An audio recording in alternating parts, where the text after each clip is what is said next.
Hi, I'm Hank Zona, and I have a passion for wine. I grew up in a family with immigrant grandparents, and wine was a big part of everyday life. As I got older and my interest in wine grew, I wanted to learn as much as I could about it. And as my knowledge increased, I kept coming back to my roots with wine. Wine is something we share with family and friends. It's for fun, it's for pleasure. Now I want to share my knowledge and passion for wine with you. Please join me as we explore wine from all different angles on The Grapes Unwrapped. Hi again, everybody. I'm Hank Zona. This is The Grapes Unwrapped. In part one, we met the artists who participated in the Intersection of Art and Wine show at Gas Gallery. In this upcoming episode, we're going to step back into the gallery, hang out with the artists, talk about label art, and actually drink some of the wine. It got pretty interesting. You'll see in a moment. Okay, this is the fun part. We're going to be creating art, talking about art, tasting wine, and talking about wine. So here we go. The very first wine that we're going to be tasting and talking about is the Kung Fu Girl Riesling. Charles Smith, Washington State. I love the labels. I love Charles Smith's labels. I think this is really a neat one. Last year I wrote a blog piece about what wine goes best with Comic-Con. This was the wine that I picked as the best pairing with Comic-Con for last year. Everyone's had a little bit to taste. Does it go good with Wolverine? Well, what do y'all think? Nice and crisp, refreshing. Definitely perfect with a chill on it. Absolutely. I think it could cut through really the spices of Chinese food. Right. Maybe a little southern food too. Yeah, I think we'll go with that. The label itself says hard. Nice and Kung strong. Fu, so there's a contradiction there. So I think there is a sort of sense of humor to the wines. Even though if you look at the website, Charles Smith will say that this is a girl that kicks some serious ass. Right. Can I say that on community cable? I'm not sure. Well, you just did. But this is this speaks to when Kevin says you've got 3 seconds to capture somebody's attention with your wine label. It's eye-catching. This is the label that's really going to stick out, I think. I think it's an excellent example, especially when most people think Rieslings are sweet, and most Rieslings are not. It's lovely. I would absolutely put this on my table at home. Right. It's not one of those overripe California-style Rieslings. It's a good, crisp, I think it has a good balance between being crisp and delicious and also soft, soft enough to drink anytime. What about the label art? I think it rocks. I like it a lot. I love the graphic, I think it does strong capture black a and lot. white elements of it. I think she used to work for me. Now on that note, we're going to move to the next wine. I'm here with the owners of Gas Gallery and Studio in Maplewood, New Jersey, Mika Hamilton, Rick Hauser. I've wanted to do a wine and art Grapes Unwrapped episode for a while now, and I came to Rick and said, Rick, we'd like to tape it here in the gallery. And Rick had the idea, said, if you're going to assemble some of these local artists and people from elsewhere, Rick said, we might as well do a gallery show too. Yes.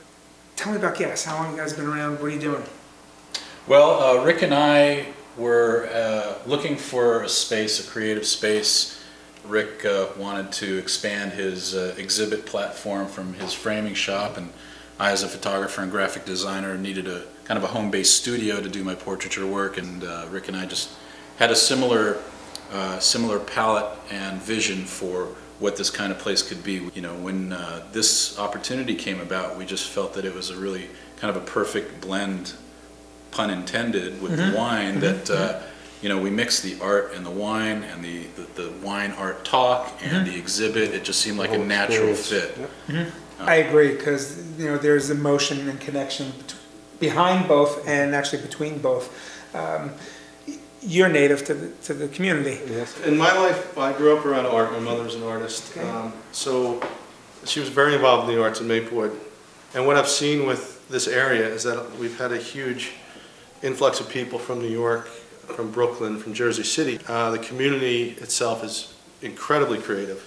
The juices are flowing, and what we have with Tara and Felix and Lyman, just 3 great examples and ranges of work that we're going to have here, and that represents our community. I think our belief is this isn't just a one-off, but the first annual. Right. So this is definitely an annual. So it looks good. So without any further ado, next wine is the Heroin Chardonnay. Burke O'Halloran makes this with a partner of his. Burke is a self-professed comic geek. He was at Comic-Con last year too. I know that when I was there with my son. And what he's gotten are some really well-known comic artists and even a medical illustrator to put together the label here for the heroine.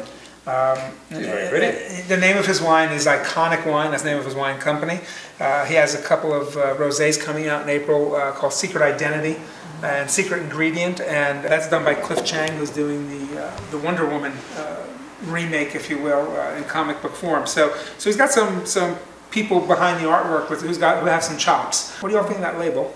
I like that kind of cartoon illustration. It has a sense of weight and realism to it, and I'm attracted to that.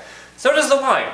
The wine, I think, is a very real Chardonnay that has enough weight, not too much. It's a rich wine, and there's a rich color on that label, I think. And this is a rich Chardonnay. Only 4 barrels were made.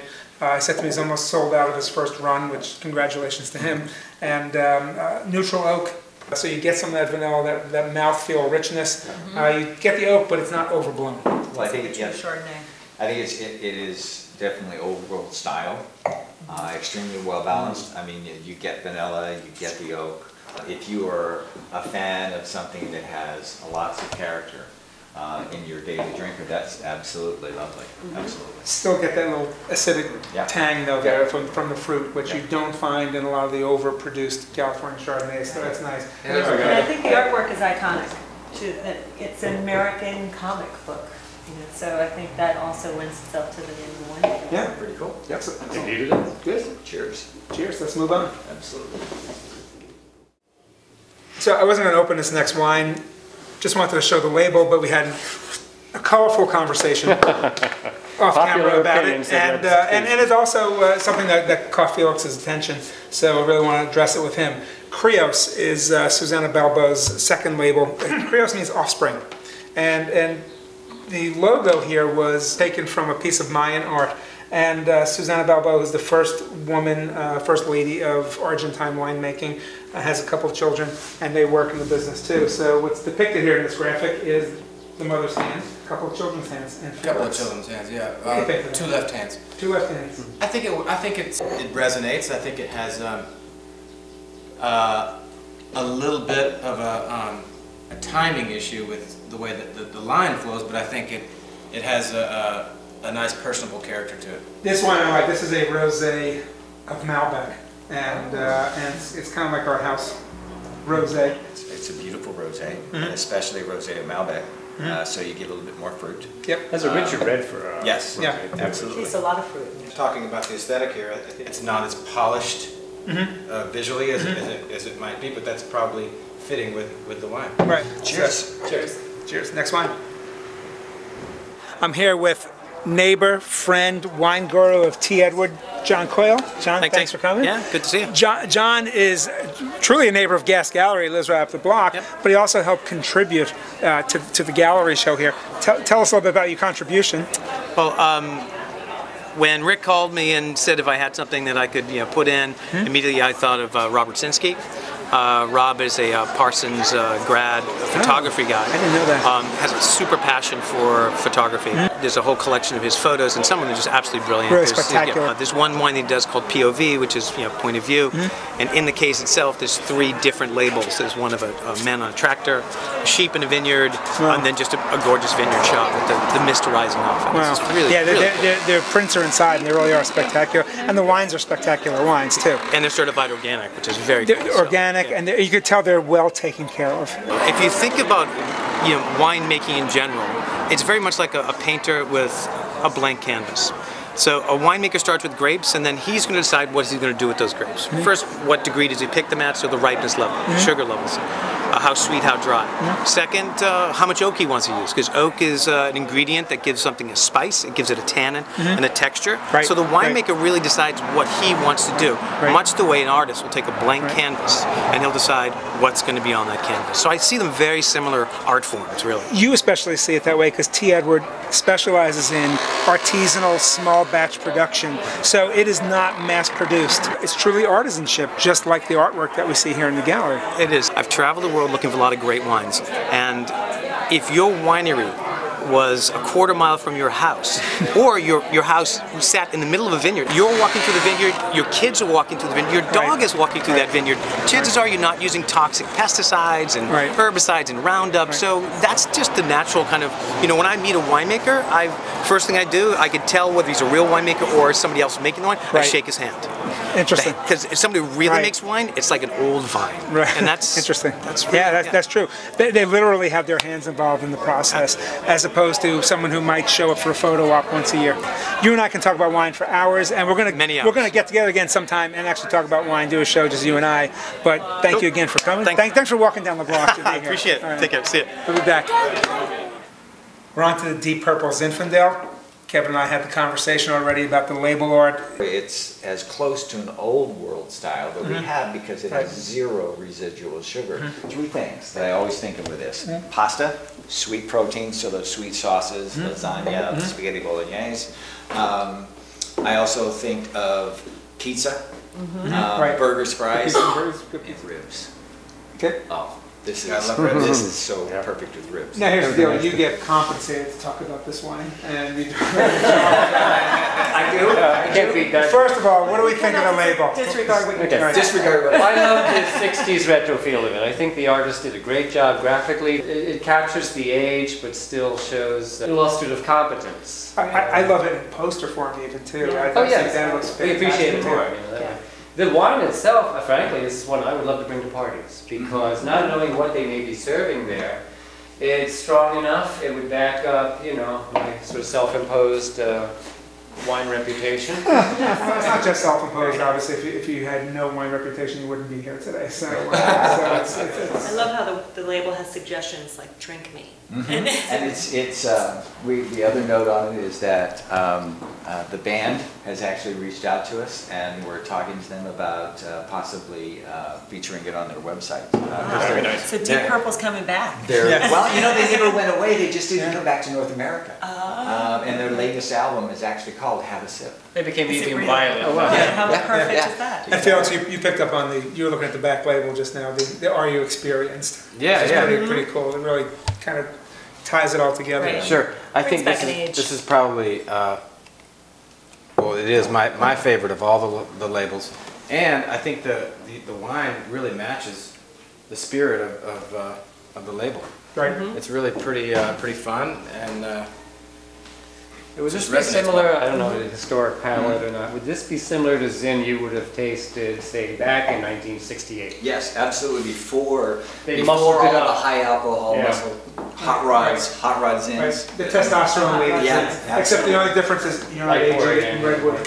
Yeah, absolutely. And to speak to that is that at tastings, when I do feature this, I get people that were raised on, especially European descendants that were raised on people making homemade wines. And they had a certain remembrance of how wine should taste and something that they could drink on a regular basis that their grandfather made or their uncle made or something like that. And this is one of my absolute favorites. Regardless of what the label, it could be just a white label, and yes, I am compensated for this.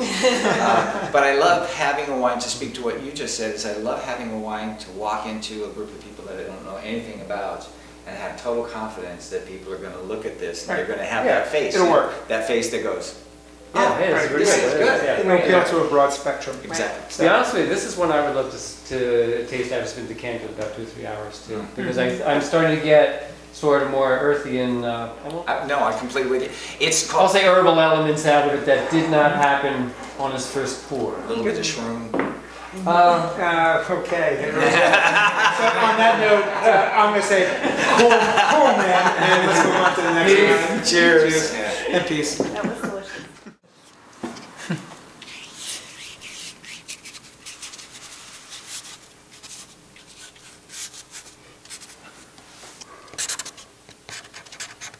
Is it Hank?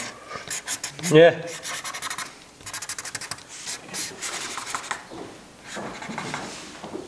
Oh, that is wine art.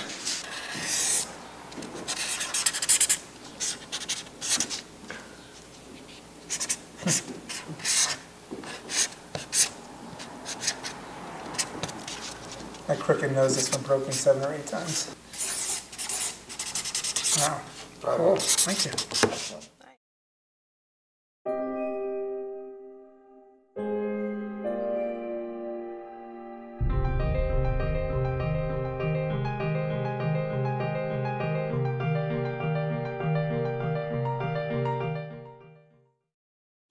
I guess we're staying in a sort of a music theme here. This wine is called Motley Crue, C-R-U, which is a blend. I bought a bottle of wine from Brooklyn Enology at Astor, and I was drawn to their label. And what's cool about Brooklyn Enology is they are a winery in Williamsburg, Brooklyn. That's where they have their tasting room. They sell about 3,000 cases a year out of the tasting room, and now they're being distributed in New York and in New Jersey. They commission local Brooklyn artists to do their label art, which is great. And I think what's even really cool about this is all the labels peel off. So it's very appealing. Excellent. It's very appealing. But boom, keep your daytime job on. This is my day job. I know, yes, it is. So you can see that. I mean, it's ingenious. Actually, I think you can literally keep that, and yeah, I know it appeals to your sense too. Felix is wide-eyed on that one, and everyone. Do you know how many people have asked me for a label in all the years working in restaurants? Oh. Really? And every label removing machine that I've ever seen doesn't work properly. And this works incredibly properly as long as you have some nails. Tara helped me out on that one. And they use all New York State fruit. So it's North Fork. This is a North Fork blend of Petit Verdot, Cabernet Sauvignon, Syrah, a little dash of Merlot.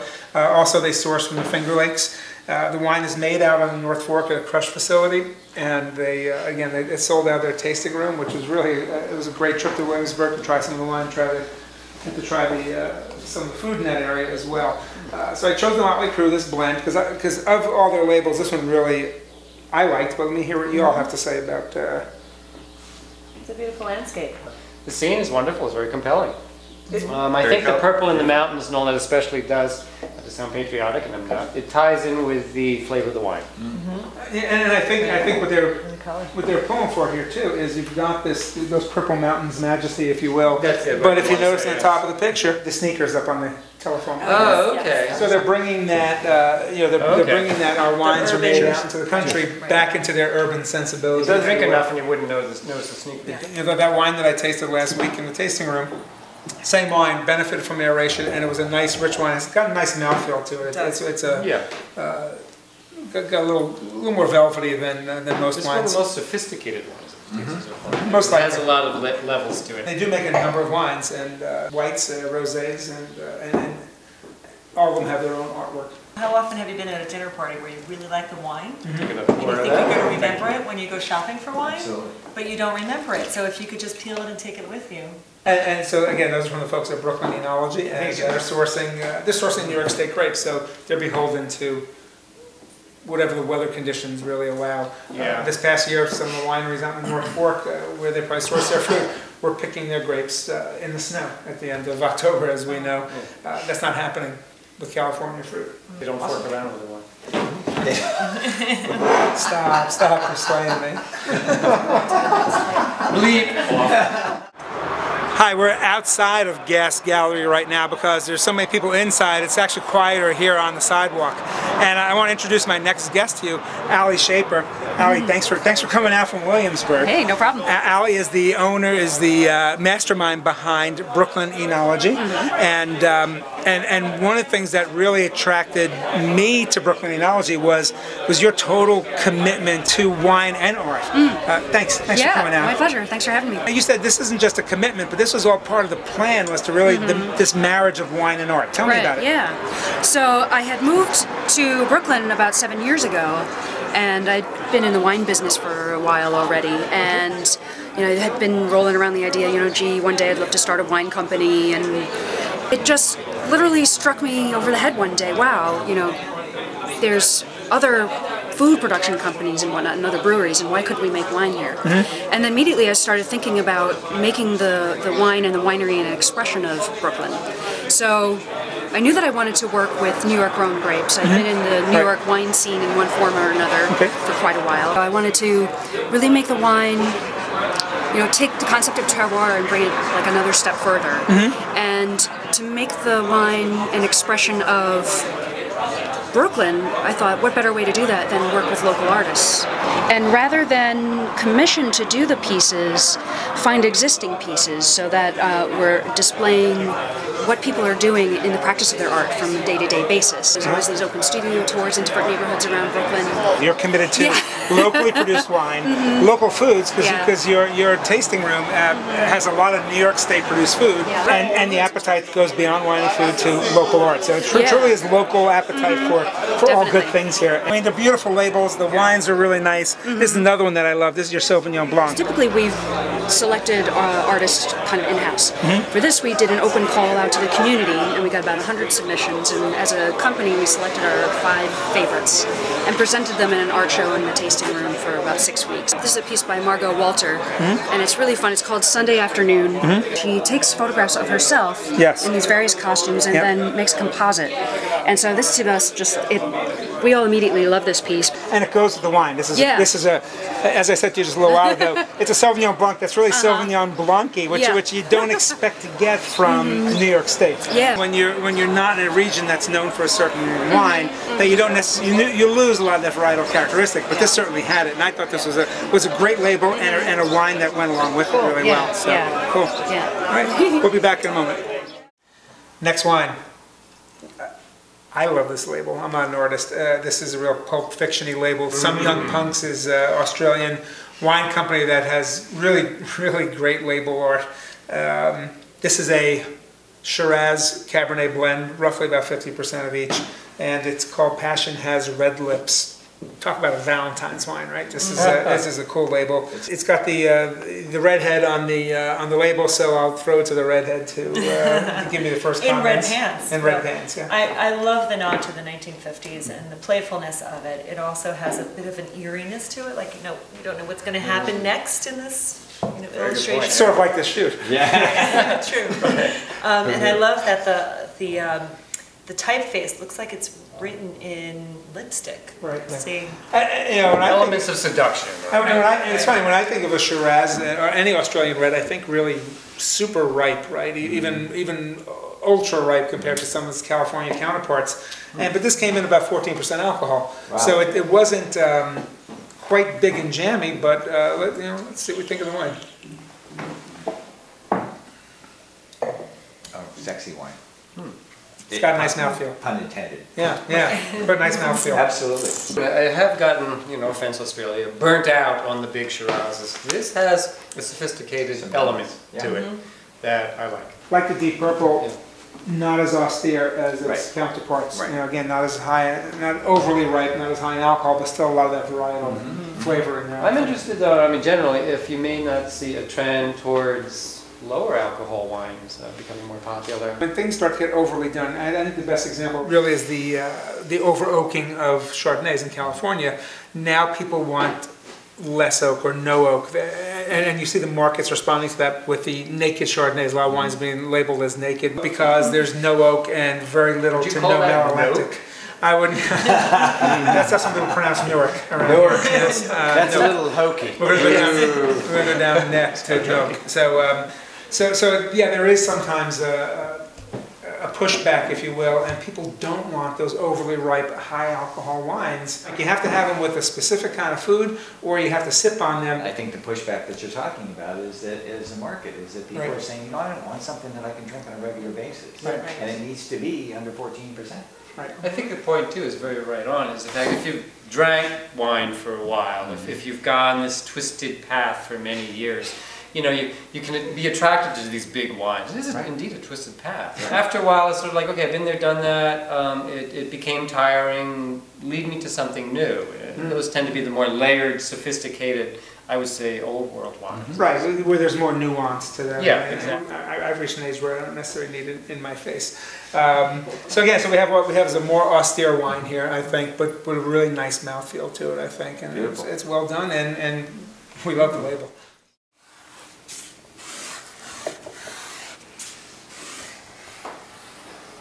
I think if we use different wines, like a rosé for part of it and a red, do you think you'd actually see the differentiation in tone? I wonder. I could try that. The color's picking up better. Oh, I'm sorry. No, go to you. The great thing is we can't do anything wrong. Okay, okay. Just don't want to knock out the cameraman. Here's some Poke out rosé. an eye with a Oh, paintbrush. A little bit lighter. Can't use your As fingers. it dries. That's the problem. The market had some ink in it. It's pastel stuff. Yeah. Here's my vineyard. Let's all go there. Our next wine is a wine that you really can't find anywhere. This is a special wine. I want you all to take a look at the art, taste the wine, I think I recognize that art. taste the wine. All's in. Yes, we're all zen. I like it. Tara likes it. Tara, what do you think of the label art? I don't think I should comment on the label. What do you think of the label art? I've seen it before. I think someone took it off the internet and infringed on it. Because we're all on the inside of the joke, but Yes. this is my husband's wine. He does with a bunch of friends, and unbeknownst to me, he comes out with a few bottles. He's like, don't look. He goes, "What do you think?" And I looked at him. I go, He goes, "Did you notice the artwork?" I'm like, "No." Oh my God, that's my painting. He pinched So, your painting. He pinched my painting right off my website. How much did he pay you for that? Not enough. Not enough. Not enough. So he had the good sense to actually steal from you at least, and not from the internet. And Yes. so I mean, good choice in picking an artist for the label. That's for sure. But let's really we know the label art is good. Let's talk about the wine now.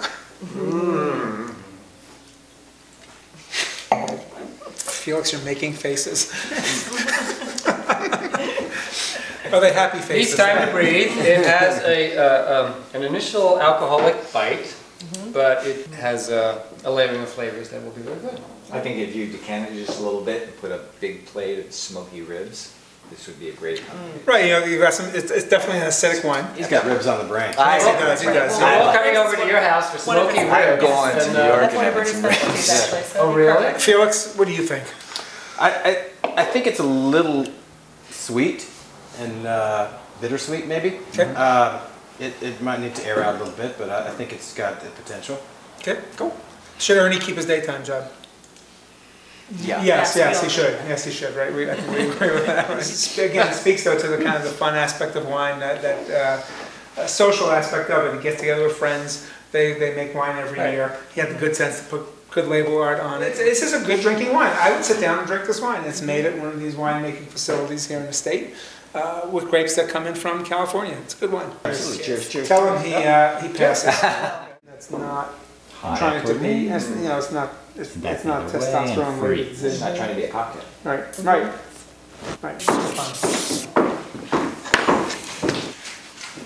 Asian. Please stop you. I'm trying to concentrate on my creative process here. There we go. Yeah. And let it dry Maybe some red flat. eyes, too. Let it dry. Hank the witch. We're going to take this out with Kevin. Another one of Kevin's wines, Promiscuous. I just want to read the label. Promiscuous is a blend, and they define it here, and it's defined as the act of blending multiple mutually attractive grape varieties in an assortment of unorthodox combinations. Implies a wanton disregard for convention, may result in an intense sensory experience. Practice safe sipping. Well, I think it's fair to say what we have here is we've had definitely a blending of multiple and mutually attractive people and comments and artwork and wines. Certainly an assortment of unorthodox combinations. And there has been a somewhat wanton disregard for convention. I want to thank you all for being here. This has been what I expected it to be, which has been really good. So Really cheers, and we'll Thank see you you for having us. next time Thank you, Hank. on the Grapes Unwrapped. Yep. And